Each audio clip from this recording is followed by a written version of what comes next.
They say history is written by the victors. But what if some pages don't just get rewritten? What if they get torn out completely? Well, today, we're going to go find one. We're taking a story you think you know inside and out and revealing a hidden chapter that, honestly, changes everything. So, I want you to start with this one simple question. Think about it. What if those neat, tidy stories we all learned in school, what if they're not the whole picture? What if there's more to it? Something hiding just beneath the surface, waiting for someone to look. We all know the formula, right?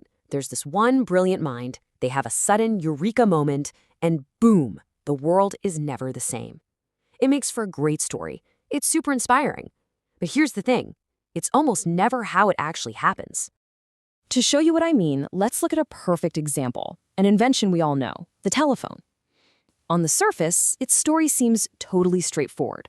A classic tale of that lone genius we were just talking about. This is the fact that's etched in stone. March 7th, 1876, Alexander Graham Bell gets U.S. patent number 174,465. He becomes the father of the telephone. His name goes in the history books forever. So that's it. Case closed, right? Well, maybe not. And this is where our little investigation really kicks off. Because as soon as you start to dig, even just a little, you find these little cracks in that perfect official story. And our very first clue takes us back in time, way before Bell was even part of the picture. Okay, so check this out. This is a real newspaper clipping from New York, but it's from the 1860s. That's more than a decade before Bell got his patent. And it's talking about a man who invented a talking telegraph. And get this, he called it the Teletrophono. All of a sudden, the official story starts to look, well, a little shaky. So you see the problem here, right? We've got two completely different stories. In one corner, you have the official version, Alexander Graham Bell, 1876, the telephone. And in the other, you've got this hard evidence, in print, of a different inventor with a very similar device, more than 10 years earlier. Something doesn't add up. So who was this mystery inventor? The newspaper gave us the what and the when, but it totally left out the who. To figure that out, we have to follow the paper trail. And it leads us right to the U.S. Patent Office itself. And that journey brings us to this one, crucial year, 1871. I want you to just lock this year in your head. It's 5 full years before Alexander Graham Bell made that famous call. 5 years before the official story is even supposed to begin. The entire key to this mystery is right here. So, in 1871, an Italian immigrant named Antonio Meucci filed this document. It's a patent caveat, which is basically like calling dibs on an invention. And just look at what it describes. Transmitting vocal sounds telegraphically. It talks about vibrating diaphragms and an electromagnetic design. I mean, come on, that's the telephone. The core concepts are all right there, on paper, officially filed. But here's the heartbreaking part.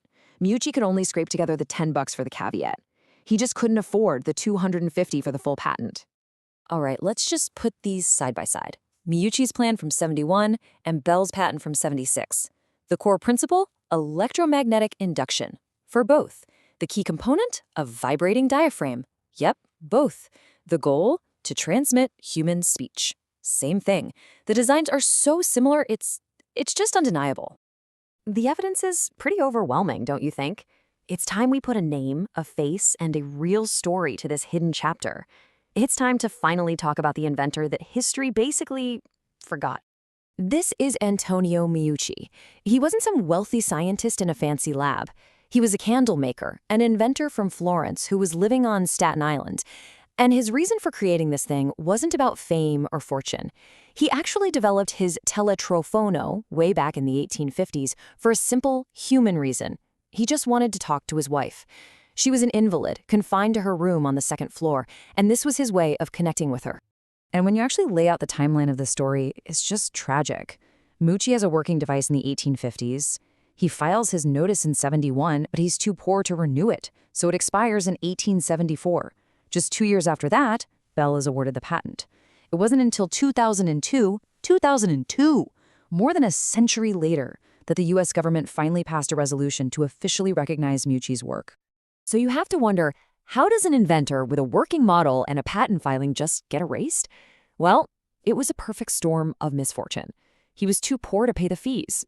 He was in a horrific ferry explosion that left him badly burned and deep in debt.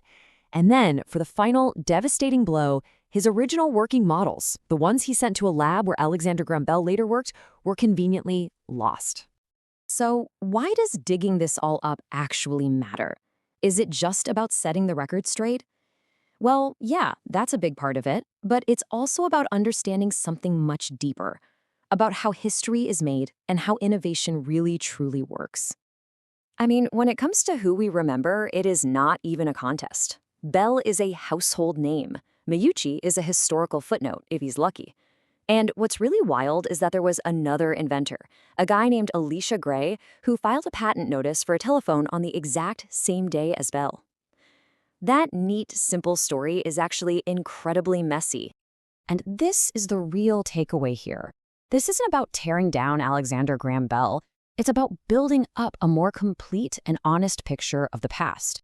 Great ideas rarely just spring from a single mind. They emerge from this messy, competitive, often overlapping world of thinkers and tinkerers. The lone genius is a myth. The reality is so much more interesting. So the next time you hear the official story of a great invention or a historic event, remember Antonio Meucci. And just ask yourself, what other untold legends, what other hidden chapters are just out there waiting for someone to start digging?